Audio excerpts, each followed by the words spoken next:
ऊष्मा का मतलब होता है, ऊष्मा ऊर्जा का एक रूप होता है, और जो मात्रक ऊर्जा का होता है वही मात्रक ऊष्मा का होता है। ऊष्मा से हमें गर्मी का व ठंडक का एहसास होता है। ठीक, इतनी बात नोट कर लो।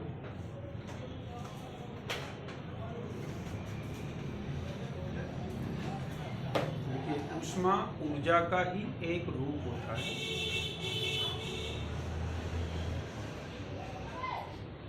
इससे हमें गर्मी व ठंडक का एहसास होता है।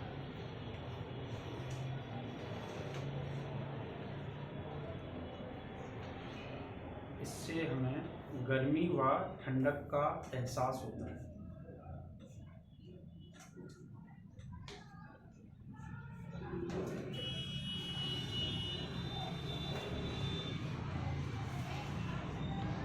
लिख लिया ना?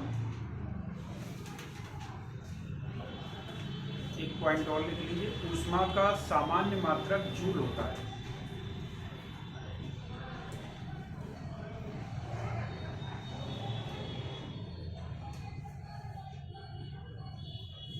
एक हेडिंग डाल लीजिए, ऊष्मा के अन्य मात्रक। ऊष्मा के अन्य मात्रक। पहला हेडिंग इसमें पड़ेगा कैलोरी।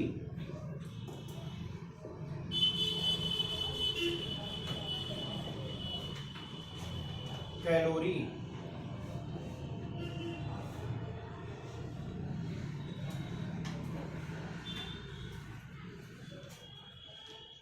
एक ग्राम जल का ताप कितना बढ़ाने के लिए, 1 डिग्री सेल्सियस बढ़ाने के लिए आवश्यक ऊष्मा की मात्रा को क्या कहते हैं? कैलोरी। लिख लो, 1 ग्राम पानी का ताप या जल का ताप 1 डिग्री सेल्सियस बढ़ाने के लिए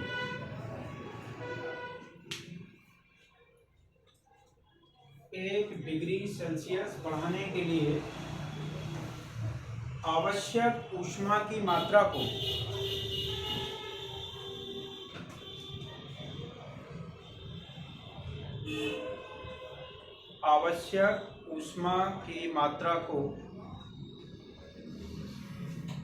कैलोरी कहते हैं। कैलोरी कहते हैं।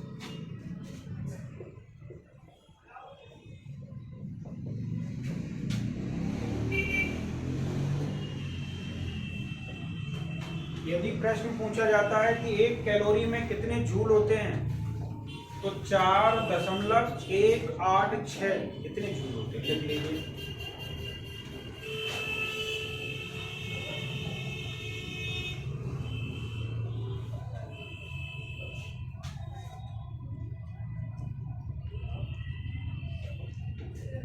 यदि ये ना पूछ के ये पूछ ले कि 1 किलो कैलोरी में कितने जूल होते हैं, तो 4186 मतलब 4186 जूल। ये 1 किलो कैलोरी में।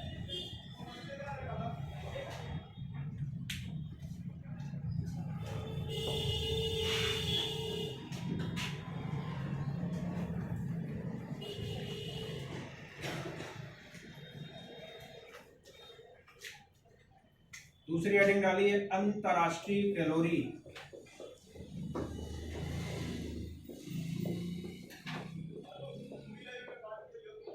इसी को कहते हैं इंटरनेशनल कैलोरी।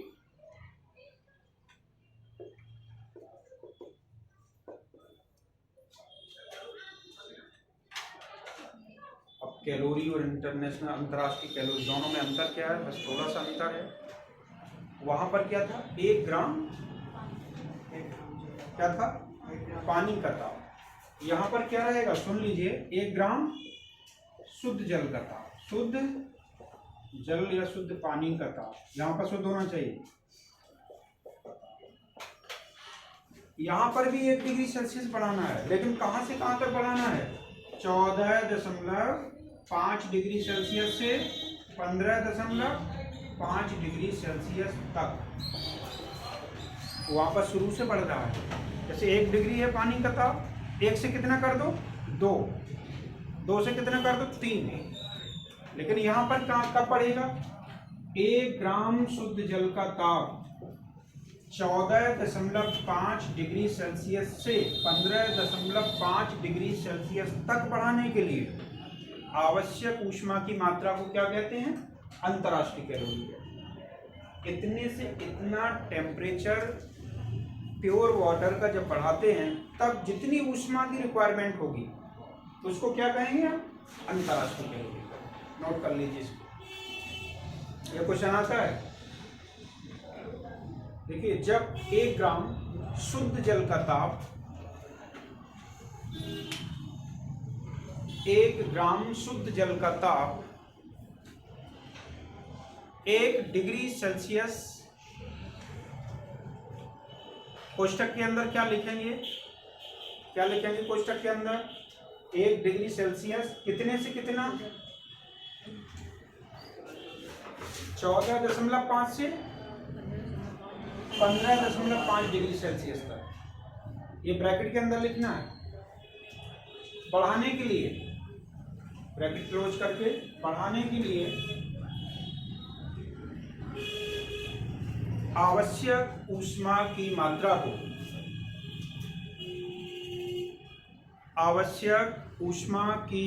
को अंतर्राष्ट्रीय कैलोरी कहते हैं। अंतर्राष्ट्रीय कैलोरी कहते हैं।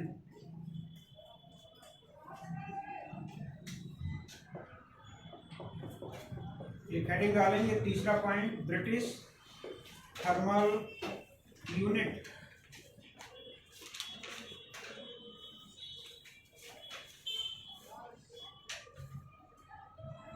ब्रिटिश थर्मल यूनिट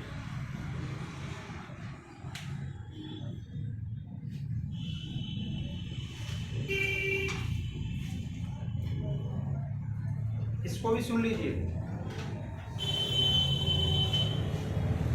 यहां पर कौन सा ताप पड़ेगा? 1 ग्राम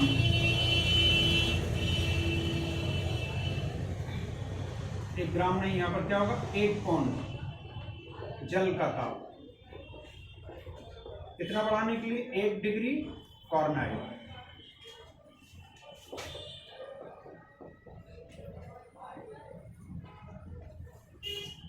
एक पौंड जल का ताप 1 डिग्री फ़ारेनहाइट बढ़ाने के लिए आवश्यक ऊष्मा की मात्रा को क्या कहेंगे?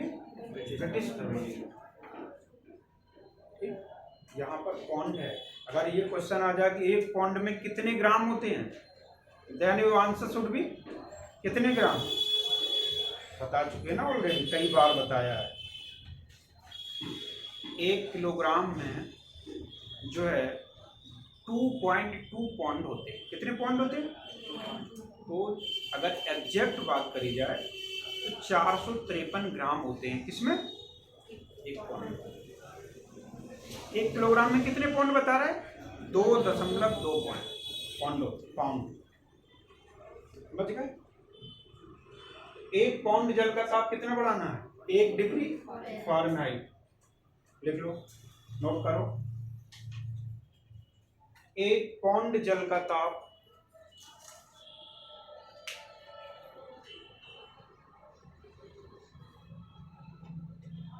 1 डिग्री फ़ारेनहाइट बढ़ाने के लिए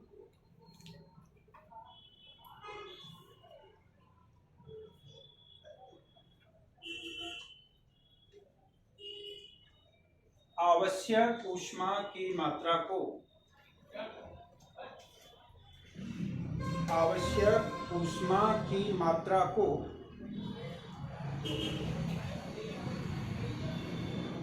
ब्रिटिश थर्मल यूनिट कहते हैं। ब्रिटिश थर्मल यूनिट कहते हैं।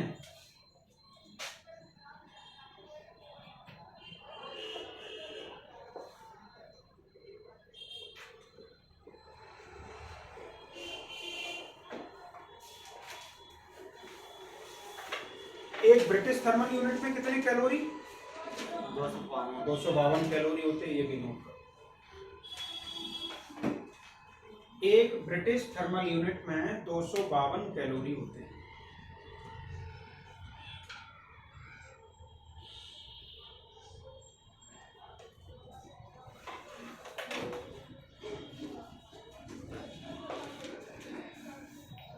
ठीक है, एक नया हेडिंग डालिए, विभिन्न प्रकार के पैमाने, वेरियस टाइप ऑफ स्केल्स, पैमाने हैं।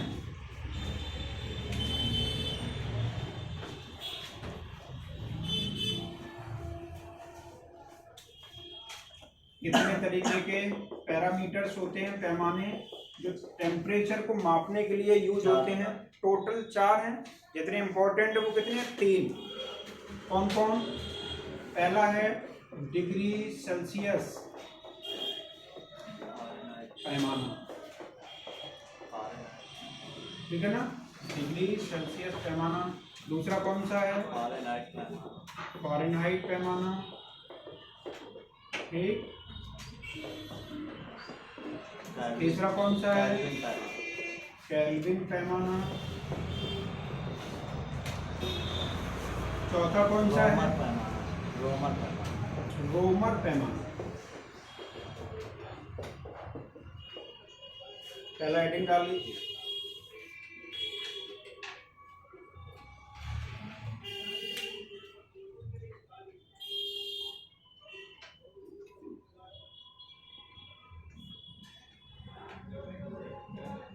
डिग्री सेल्सियस, फ़ारेनहाइट, केल्विन और रोमर, 4 पैमाने।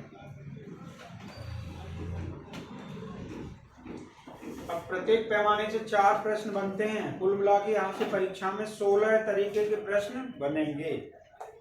देखो कैसे। पहला पॉइंट हेडिंग पड़ गया, अब ये देखना शुरू करें। अभी हम बात करते हैं किसकी? डिग्री सेल्सियस पैमाने की। यहाँ से प्रश्न बनेगा जल का हिमांक। क्या बनेगा? जल का हिमांक किसी को कहते हैं freezing point of water, freezing point of water. अब किस स्केल पे पूछना है उन्हें? उन्हें पूछना है डिग्री सेल्सियस पैमाने। पूछेंगे क्वेश्चन किस प्रकार पूछेंगे? डिग्री सेल्सियस पैमाने पर जल का हिमांक कितना होता है? ऑप्शन मिलेगा 100 degree Celsius, 0 degree Celsius, -5 degree Celsius, या फिर दे सकते हैं -22 degree Celsius. There are numerous options. सही क्या है 0 डिग्री वो बताना पड़ेगा। या फिर क्या पूछेंगे? ये नहीं पूछेंगे तो क्या पूछेंगे? बर्फ का गलनांक। क्या पूछेंगे? बर्फ का, इसको क्या कहते हैं इंग्लिश में? Melting point of ice. तो ये बताओ इन दोनों का आंसर क्या है? 0 डिग्री दोनों का आंसर क्या है? 0 डिग्री सेल्सियस, 0 डिग्री सेल्सियस। ऐसे ही रुक जाओ, फिर एक साथ लिखना, फिर समझ लीजिए। अगर उन्होंने क्वेश्चन किया कि पानी का संघनन और एक होता है क्या? पानी का उबलना, मतलब बॉइलिंग पॉइंट। उबलने को कह रहे थे पानी का क्वथनांक। क्या पूछेंगे? तो पानी का क्वथनांक एक तरीके का क्वेश्चन। दूसरे का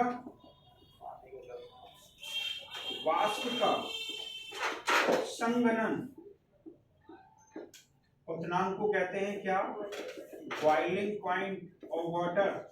कंडेंसेशन ऑफ गैस, इसको क्या कहते हैं? Condensation of gas. इसका आंसर क्या करेंगे आप लोग? क्या करेंगे? ये करेंगे, लिख लीजिए पहले। ये केवल किसके बारे में है? डिग्री सेल्सियस से ये 4 प्रश्न बनेंगे। तो 4 ही यही सेम प्रश्न बनेंगे। इससे इसका आंसर अलग हो जाएगा, इसका आंसर अलग। इसका नोट कर लीजिए पहले। पहला पॉइंट हेडिंग डाल के इनको 4 बोलेंगे।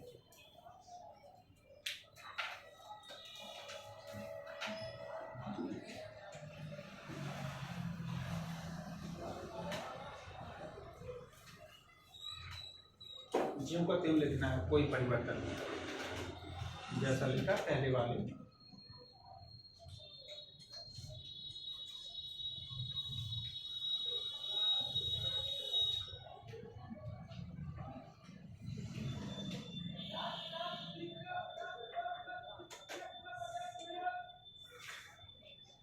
Freezing point of water.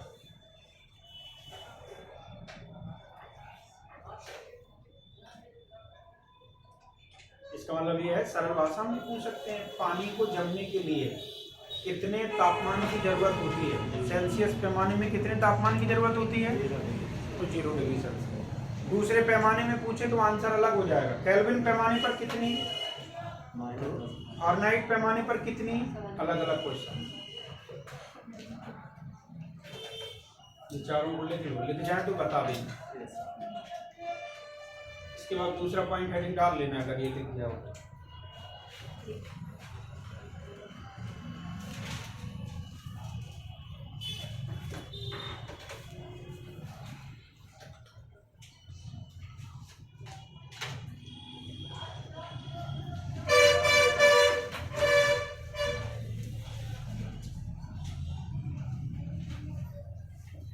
अभी इतनी सर्दी नहीं है जो है कि तुम लोग जो है बहुत धीमे लिख रहे हो।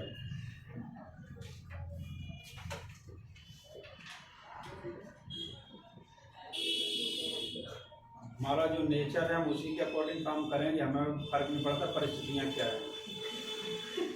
समझ रहे हो?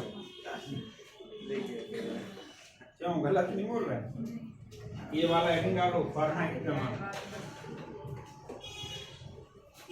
इसमें भी यही 4 क्वेश्चन। यहाँ पर आंसर बदल जाएगा। किस पैमाने की बात होने लगी है? प्रश्न आएगा फारेनहाइट पैमाने पर जल का हिमांक कितना होता है? बताओ आंसर। यो आंसर 32 डिग्री फारेनहाइट। कितना होता है? 32 डिग्री फारेनहाइट। इसका भी आंसर कितना है? दूसरे वाले का बर्फ का गलनांक भी 32 डिग्री फारेनहाइट। ये 212 डिग्री फारेनहाइट। ये 212 डिग्री फारेनहाइट।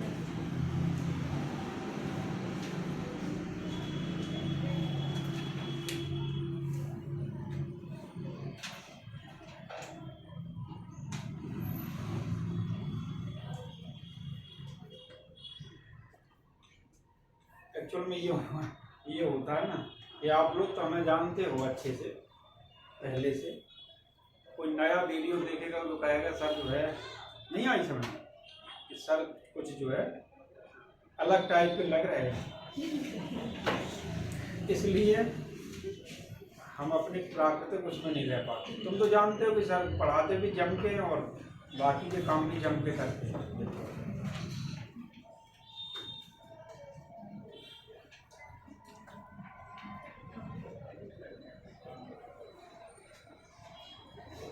चारों लिख लेना है।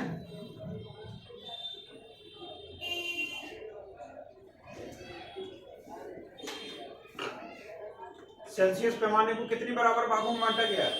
100। कितने? 100। और फारेनहाइट पैमाने को कितने बराबर भागों में बांटा गया? 180, है ना? कहाँ से शुरू हो रहा है फारेनहाइट पैमाना? 32 से शुरू हो रहा है। एंडिंग कहाँ हो रही है? 212 पे। 212 मतलब 212 सब्सट्रैक्ट बाय 32 इक्वल टू 180। कितना आया? ये क्वेश्चन आता है, कोई फालतू की बात नहीं हो रही। पूछा जाता है कि फारेनहाइट पैमाने को कितने बराबर भागों में बांटा गया है। ऑप्शन मिलेगा 180, ऑप्शन मिलेगा 100, ऑप्शन मिलेगा 80, ऑप्शन मिलेगा 300, कुछ भी हो सकता होगा। क्लियर हो गया? ये लिख दिया हैं? ये संग्रहण का मतलब जानते हो सब लोग कि लिख के बैठ गए हो? क्या मतलब संग्रहण का? कंडेंसेशन का क्या मतलब? कंडेंसेशन संग्रहण कहते किसे हैं? जब भाप फिर से पानी बनाने लगे। इतना टेम्परेचर कितना? जब 212 डिग्री फारेनहाइट टेम्परेचर हो जाएगा। किस पैमाने पर? फारेनहाइट पैमाने पर। या सेल्सियस पैमाने पर टेम्परेचर 100 डिग्री सेल्सियस हो जाएगा। तो जो भाप है वो किस में बदलने लगती है? पानी। जैसे आप लोग सब्जी बनाते हो, कढ़ाई को ढक देते हो किसी बर्तन से, प्लेट वगैरह से ढक देते हो, और उसी कढ़ाई से जैसे जैसे भाप बन के उसमें चिपकती है, उसके आंतरिक सरफेस से, आंतरिक सतह से उस प्लेट की, तो वो वाटर ड्रॉपलेट्स के रूप में नीचे नीचे टपकने लगता है कि नहीं? उसका टपकने का कारण क्या है, वो क्या बन रहा है, हाफ से पानी बन रहा है और वो टेम्परेचर कितना हो गया है, 100 डिग्री सेल्सियस हो गया सेल्सियस पैमाने पर। अगर वही क्वेश्चन आए कि फारेनहाइट पैमाने पर वो टेम्परेचर कितना है, तो 212 डिग्री फारेनहाइट, और अगर केल्विन पे आए तो अलग हो जाएगा, केल्विन पर कितना होगा वो 373 केल्विन, कितना 373 केल्विन होगा। चाहे ये नहीं बात, ये बात पानी का क्वेश्चन, पानी गर्म होना एक अलग चीज है, गर्म तो कम टेम्परेचर पे भी हो जाता है, गर्म तो कम टेम्परेचर पे पानी हो जाता है, लेकिन पानी का टेम्परेचर कितना होता है 100 डिग्री सेल्सियस, या फारेनहाइट में कितना 212 डिग्री फारेनहाइट, तभी पानी बॉयल करना शुरू करता है, जो बलबूले से आते हैं उबलना शुरू करता है, उसके पहले उबलना शुरू नहीं करता है, उसको कहते हैं क्या, पानी का क्वथनांक। इसलिए इंग्लिश में नाम क्या दिया गया इसको, बॉइलिंग पॉइंट। बॉइलिंग का मतलब उबलना, गर्म होना बॉइलिंग नहीं होता है, जब उबलने लगे पानी, उसके लिए ये टेम्परेचर चाहिए फारेनहाइट में, और सेल्सियस में कितना चाहिए, अभी लिखे हो कितना चाहिए सेल्सियस में, 100 डिग्री सेल्सियस। ऐसे ये क्वेश्चन, मेल्ट होती है कोई चीज, जैसे बर्फ मेल्ट होती है, तो बर्फ मेल्ट कब होगी, 0 डिग्री पर ही होगी। अब क्या रहोगे सर इसमें दोनों में 0 0 या 32 32 क्यों लिखा है, एक्चुअल में चाहे बर्फ हो, मतलब चाहे टेम्परेचर डिग्री सेल्सियस में हो, तो चाहे टेम्परेचर फारेनहाइट में हो, जब बर्फ पिघलती है या पानी जमता है, दोनों के लिए अगर 0 डिग्री सेल्सियस टेम्परेचर है या 32 डिग्री फारेनहाइट टेम्परेचर है, इसी टेम्परेचर पे बर्फ अगर है, ऑलरेडी जो बर्फ है, जैसे मान लीजिए बर्फ है, आप लाए कहीं से, तो 0 डिग्री टेम्परेचर है उस समय, या कहीं फिक्स कर दिया आपने, किसी जगह बर्फ रख दी, उस जगह का तापमान कितना है 0 डिग्री, तो वो बर्फ पिघलना शुरू हो जाएगी। तो बर्फ पिघलती भी कब है, 0 पे पिघलना शुरू कर देती, माइनस कर दोगे तो जमना, और अगर 1 डिग्री कर दोगे 2 डिग्री, तब तो डेफिनेटली पिघल जाएगी, लेकिन 0 डिग्री पर भी वो पिघलना शुरू कर देती है, उसी को कहते हैं बर्फ का पिघलना। जैसे पानी है, कहीं बाहर से पानी ला के रख दो किसी पॉट में, किसी बर्तन में पानी रखा है, टेम्परेचर कितना उस जगह का 0 डिग्री है, तो वो पानी क्या बनाना शुरू कर देगा, बर्फ बनाना शुरू कर देगा 0 डिग्री पर ही। माइनस में तो निश्चित बर्फ बना देगा वो, लेकिन 0 पर ही वो बर्फ बनाना धीरे धीरे शुरू कर देगा। लेकिन अगर वहाँ का टेम्परेचर आपने 1 डिग्री सेल्सियस कर दिया, तो फिर वो पानी पानी ही रहेगा, चाहे वो 10 दिन रखा रहे। अगर 1 डिग्री टेम्परेचर वहाँ का मेंटेन कर दिया है पर्टिकुलर प्लेस का, तो वो पानी पानी ही रहेगा, फिर वो बर्फ नहीं बनेगा। लेकिन 0 डिग्री कर दिया तो कुछ ही मिनट बाद आप देखोगे कि बर्फ बनना शुरू हो जाएगा। इसलिए बर्फ बनने के लिए जल का हिमांक मतलब बर्फ बनाने के लिए भी चाहिए कितना, 0 डिग्री या 32 डिग्री, फारेनहाइट में 32 है और सेल्सियस में 0 है। अब हमारे हिसाब समझ गए हो, अभी भी ना समझे हो तो it's a very difficult task to mind to face situations of all of you.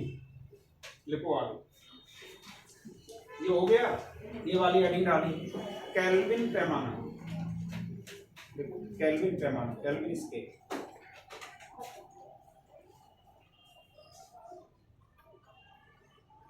Kelvin पैमाना कितने बराबर भागों में बांटा है, बोलो 100 कितने, हाँ, क्योंकि कहाँ से शुरू होता है केल्विन पैमाना, 273.15 केल्विन। ये एक्यूरेट वैल्यू है, 0.15 को हम लोग इंक्लूड नहीं करते हैं, लिखते नहीं, वैसे एक्यूरेट वैल्यू यही है। ये इनिशियल वैल्यू है, शुरुआत यहाँ से होती है, एंडिंग कहाँ पे होती है, 373.15 केल्विन। केल्विन एकमात्र एक ऐसा पैमाना है जिसमें डिग्री लगाने की जरूरत नहीं पड़ती। ये सेक्शन ये थे केल्विन। तो 273 और 373। 273 तो क्या होगा, ऊपर की दो चीजें होंगी, 273 केल्विन और 273 केल्विन, और इसमें दोनों में 373 केल्विन, इसमें भी कितना 373 केल्विन। लिख लीजिए चारों चीजें। प्रश्न पूछने के ऊपर डिपेंड करेगा उन्होंने क्या पूछा और क्या आंसर करना, अंदाज से नहीं। कोई भी चीज डिफिकल्ट और कोई भी चीज इजी नहीं होती। कुछ लोगों के लिए चीजें बहुत डिफिकल्ट है, कुछ लोगों के लिए बहुत इजी है। उनको जब हम इनको पढ़ाते हैं तो लोग कहेंगे अरे ये तो हमें बहुत पहले से आता है, लेकिन जिन्हें नहीं आता उनके लिए है कठिन कि नहीं।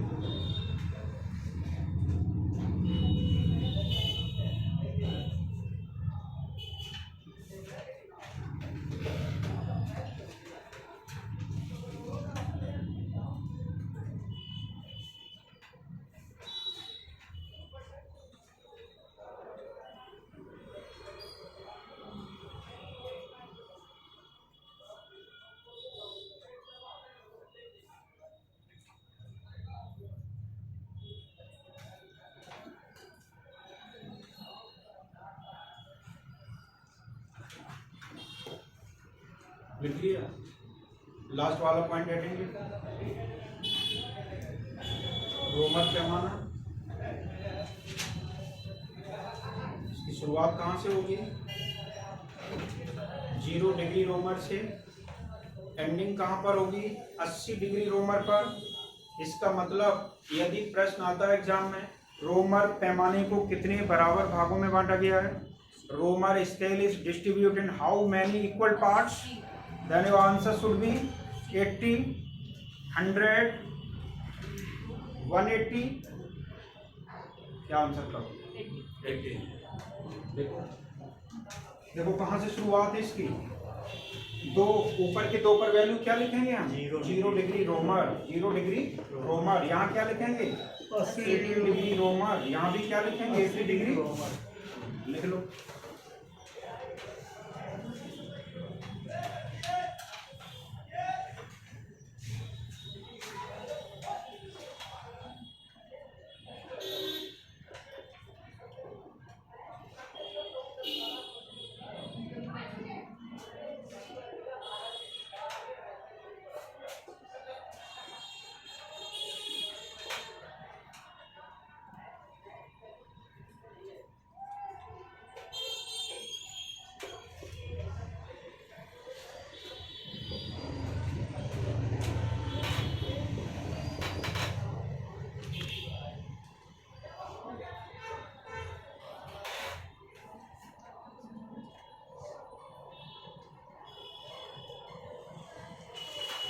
एक हेडिंग डालो,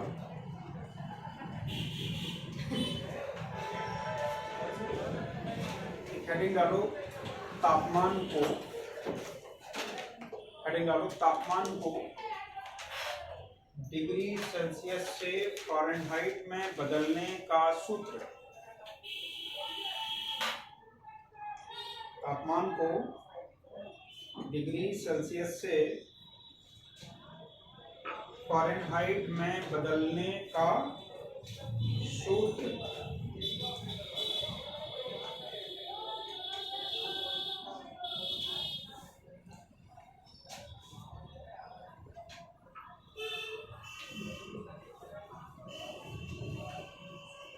पहला वाला लिख लो सूत्र।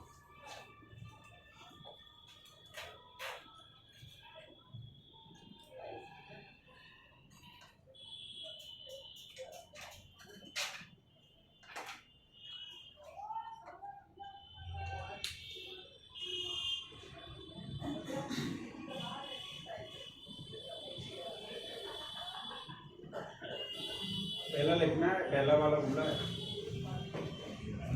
लिसन मी ऑल ईयर्स, हमें ध्यान से सुनिए।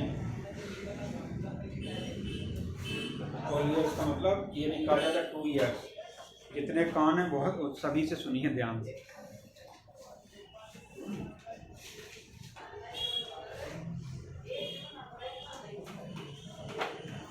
पहला वाला लिख लिया, इसको किसमें बदलना है।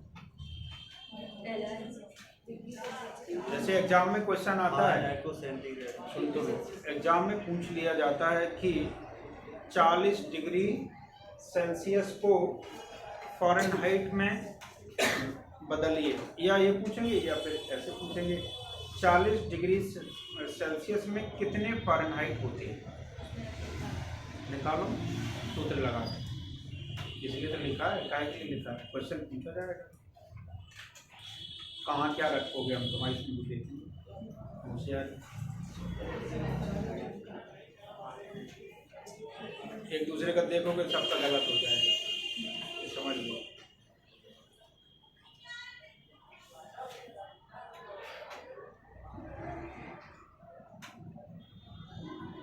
ऊपर वाला सूत्र लगाना, नीचे वाला लगा दो। 150 फ़ारेनहाइट आएगा। अब हमें नहीं पता है, कल निकल आने दो तब हम शाम में निकालेंगे। कितना पूछा हमने, 40 डिग्री सेल्सियस को बदलना है।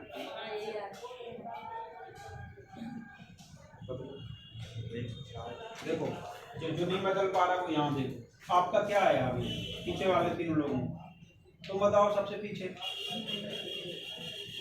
ये वो नहीं कर पाओगे, फिर मैथ के सवाल कैसे लगाते हो इतने बड़े बड़े। इधर देखो, डिग्री सेल्सियस कहाँ लिखा है, कहाँ लिखा है, यहाँ क्या लिखना है 40। बस, सब कुछ नहीं करना है, बस सॉल्व कर दो इनको बॉड मास का नियम लगा के, सॉल्व कर दो बॉड मास लगा के। अरे इनको अलग लिख, ये लिखा रहने दो, ये इसके बराबर क्या होगा 40 इंटू 1.8 प्लस 32। तो पहले मल्टीप्लाई को करते हैं ना, मल्टीप्लाई वाला सॉल्व करो। 18 चौको 32, एक अंक के बाद दशमलव आएगा, इतना आ रहा है, दशमलव के बाद जीरो का कोई इम्पोर्टेंस है, खत्म। कितना ऊपर जोड़ना है इसमें, 320 आया ना। अच्छा कितना जोड़ना है, 18 को जाओ 18 720। हाँ कितना आएगा टोटल 720। हाँ कितना आएगा 72। 18 चौको 32, 32 प्लस 32 कितना होगा 18 चौको 72। इसके बाद कितना जोड़ना है 150। हाँ 104 हो जाएगा, ठीक। अब ये वाला एक और पॉइंट, एक और क्वेश्चन लिखो, क्वेश्चन में इसको नोट करो।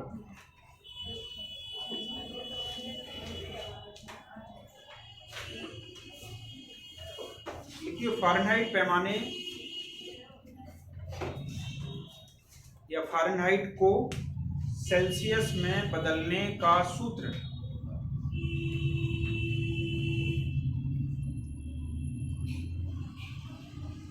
सेल्सियस में बदलने का सूत्र,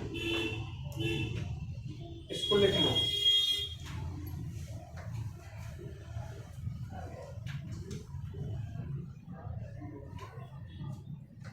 ये माइनस का चिन्ह लगा है,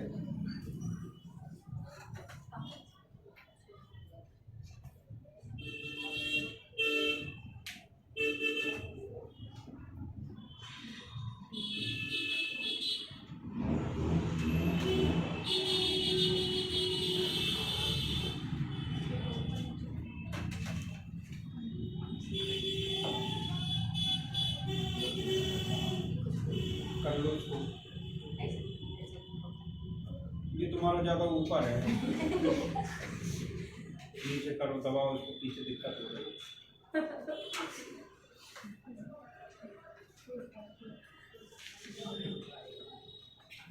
लिखिए एक क्वेश्चन इसमें भी करो, लिखिए लिखिए 10 डिग्री फ़ारेनहाइट को या 10 डिग्री फ़ारेनहाइट में कितने डिग्री सेल्सियस होंगे। 10 डिग्री फ़ारेनहाइट में या 10 डिग्री फ़ारेनहाइट कितने डिग्री सेल्सियस के बराबर है, बताओ।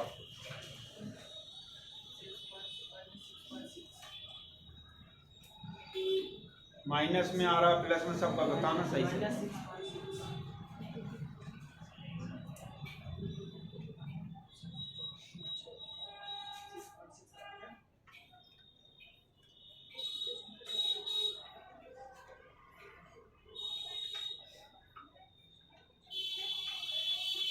हो गया तुम्हारा?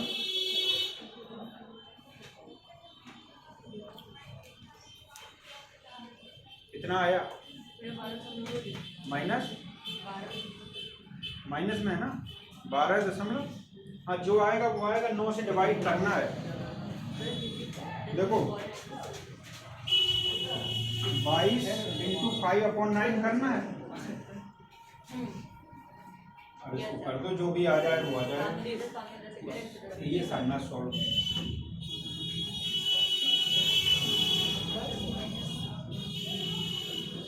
या 10 को बदलना है तो 32 में से 10 घटाओगे नहीं, ये ब्रैकेट के अंदर है। पहले क्या सॉल्व किया जाता है बोर्ड मास में? ब्रैकेट। तो ब्रैकेट के अंदर की चीजें सॉल्व करो तब बाहर निकलो, इतना तो ध्यान होगा। इसलिए तो इतना बड़ा ब्रैकेट लगाया, छोटा हटा दिया हमने, बड़ा वाला मीडियम वाला लगा, बड़ा वाला लगा दिया कि दिखाई दे जाए।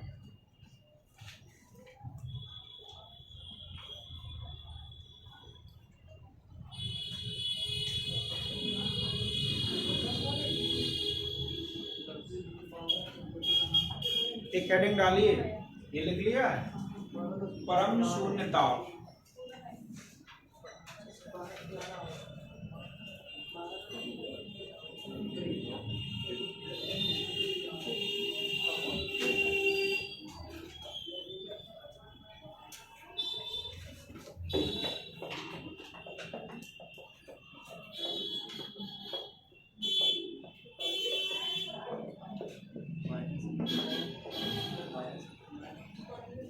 एब्सोल्यूट जीरो टेम्परेचर, परम शून्यता।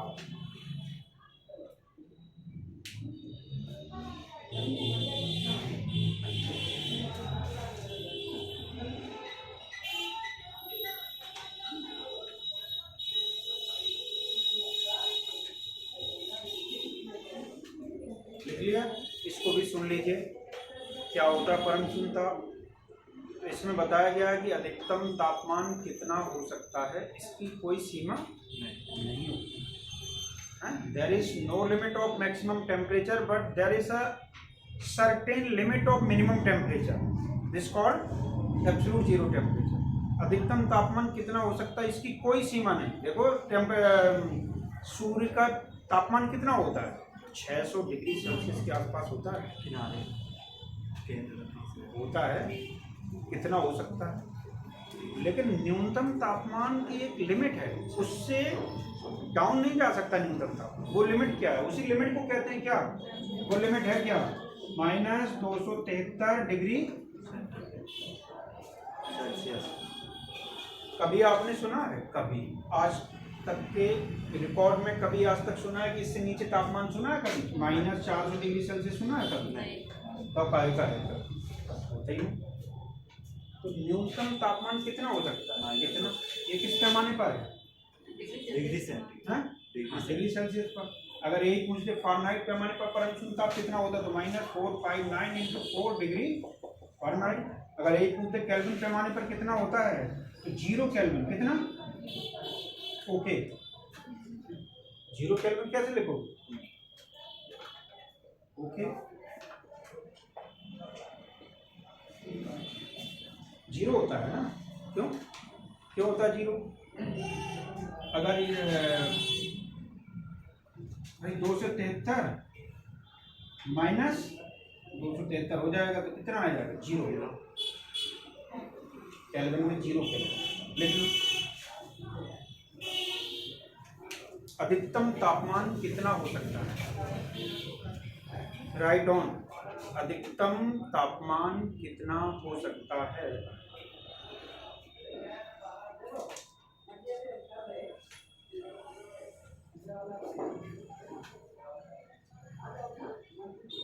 इसकी कोई सीमा नहीं होती, कोई लिमिट नहीं, कितना भी हो सकता है अधिकतम है। अधिकतम तापमान कितना हो सकता है, इसकी कोई सीमा नहीं होती, परंतु न्यूनतम तापमान की एक सीमा होती है। परंतु न्यूनतम तापमान की एक सीमा होती है जिसे जिसे परम शून्य ताप कहते हैं। ठीक है ना। There is no limit of maximum temperature, कितना भी हो सकता है, but there is a certain limit, एक निश्चित सीमा है, certain limit of minimum temperature. वही मिनिमम टेम्परेचर क्या है? परम शून्य ताप है। अब 3 तरीके के प्रश्न इसमें पॉपुलर हैं, पूछे जाते हैं एग्जाम में। जो पूछा जाए वो आंसर करना, पॉइंट करके लिख लो। देखो, सेल्सियस पैमाने पर परम शून्य ताप, सीधा क्वेश्चन आता है, सीधा मतलब हटके नहीं, बिल्कुल मॉडिफाइड नहीं होता ये वाला। सेल्सियस पैमाने पर परम शून्य ताप कितना होता है? सामने लिखा है -273। अच्छा, अगर ये लिख के आ जाए तो परेशान ना होना। एक्यूरेट क्या है? ये एक्यूरेट है, अप्रोक्स वाला लिख दिया जाता है, ये वाला लिख दिया। दूसरा पॉइंट लिखो, फ़ारेनहाइट पैमाने पर परम शून्य ताप, फ़ारेनहाइट पैमाने पर परम शून्य ताप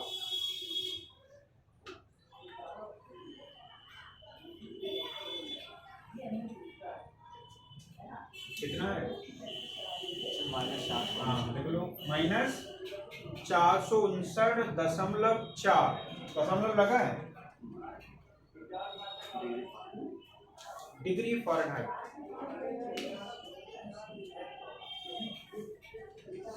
लास्ट वाला पॉइंट लिखिए, केल्विन पैमाने पर, ये 3 तरीके के क्वेश्चन आते हैं।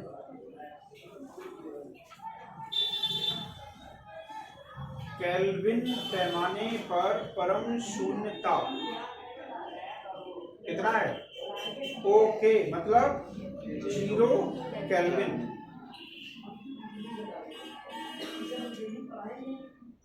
Zero kelvin.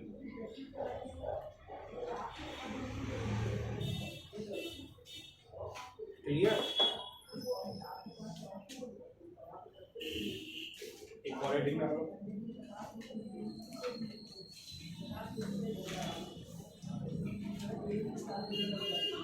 जल का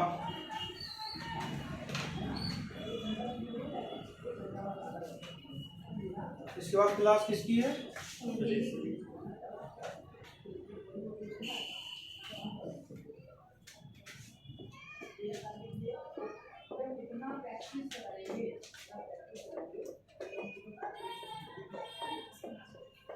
असमान प्रसार, एबनॉर्मल एक्सपेंशन ऑफ वाटर, ये हेडिंग डालो।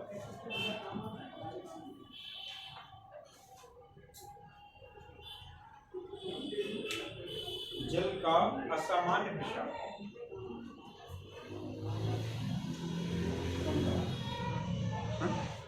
कौन था?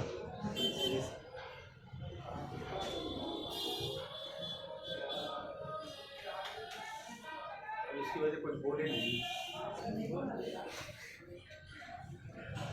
ये नहीं लगा। अरे कोई दिक्कत नहीं है, तुम इतना टेंशन ले रहे हो ना, हमें सब जानते हैं। तुम जहाँ वायरल करोगे तो हमें पहले से जानते हैं। तो हम ये समझ रहे हो कि हम जो है छोटी जगह पढ़ा रहे हैं। काका देव में पूरी मंडी जानती है, कानपुर से ज़्यादा ये वाला वीडियो वहाँ थोड़ी चला जाएगा कि भाई लंदन चला जाएगा। यहीं के लोग देखेंगे, ज़्यादा से ज़्यादा 2, 4, 5 जिले में लोग देख पाएंगे। हमें सब जानते हैं, हमारा स्वभाव भी जानते हैं। वीडियो देख के जानते हैं। ये क्या लिखा है? जल का समान प्रसार, इसको भी सुन लीजिए। सामान्यतः क्या होता है कि किसी भी द्रव को जब गर्म किया जाता है तो वो आयतन में बढ़ता है। कोई भी द्रव हो, चाहे पानी हो या और कोई लिक्विड हो, अगर उसे गर्म करेंगे, उसे टेम्परेचर दिया जाएगा तो वो वॉल्यूम में बढ़ेगा, आयतन उसका बढ़ेगा, ये निश्चित है। सभी द्रव, लेकिन पानी में ये विशेषता नहीं है। पानी को अगर गर्म करते हैं तो 0 डिग्री सेल्सियस से लेकर कहाँ तक 4 डिग्री सेल्सियस तक, 0 से 4 डिग्री सेल्सियस तक यह आयतन में घटता है, इसका वॉल्यूम घट जाएगा। लेकिन कहाँ से कहाँ तक घटेगा? 0 डिग्री सेल्सियस से 4 डिग्री सेल्सियस तक आयतन में घटेगा। लेकिन 4 डिग्री सेल्सियस के तुरंत बाद इसका आयतन फिर से बढ़ना शुरू हो जाता है। इसकी इस क्वालिटी को, इस प्रॉपर्टी को, इस गुण को क्या कहते हैं? समान प्रसार। किसका समान प्रसार? क्योंकि जल में, पानी में यह विशेषता होती है, सभी द्रवों की तरह टेम्परेचर बढ़ाने से इसका आयतन बढ़ता नहीं है, इसका आयतन लिख लो, यही बात है बस। देखो, सामान्यतः सभी द्रव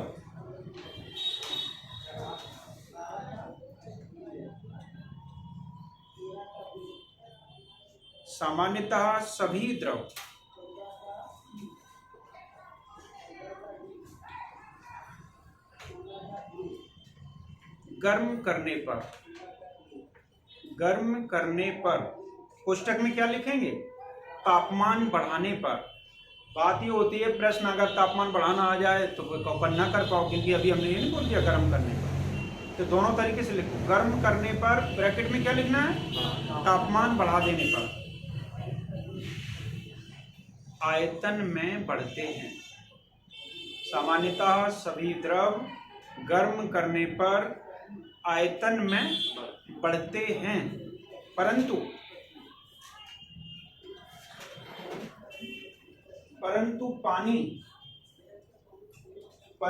पानी 0 डिग्री सेल्सियस से 4 डिग्री सेल्सियस तक, कहाँ से कहाँ तक?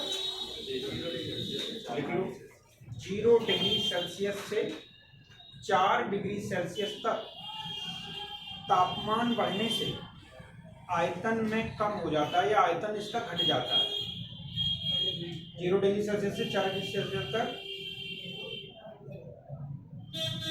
आयतन घट जाता है।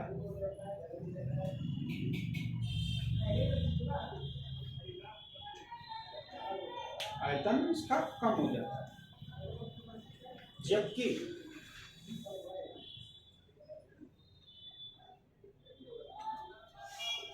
4 डिग्री सेल्सियस के बाद, जबकि 4 डिग्री सेल्सियस के बाद इसका आयतन बढ़ना शुरू हो जाता है। 4 डिग्री सेल्सियस के बाद इसका आयतन बढ़ना शुरू हो जाता है। इसे जल का असामान्य प्रसार कहते हैं। It called abnormal expansion of water. Understand?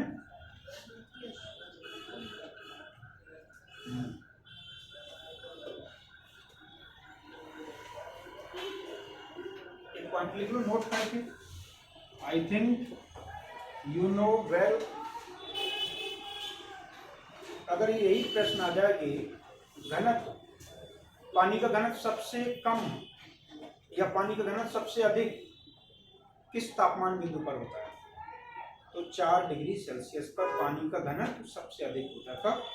4 degree Celsius. लिखो, 4 डिग्री सेल्सियस पर पानी का घनत्व सबसे अधिक होता है।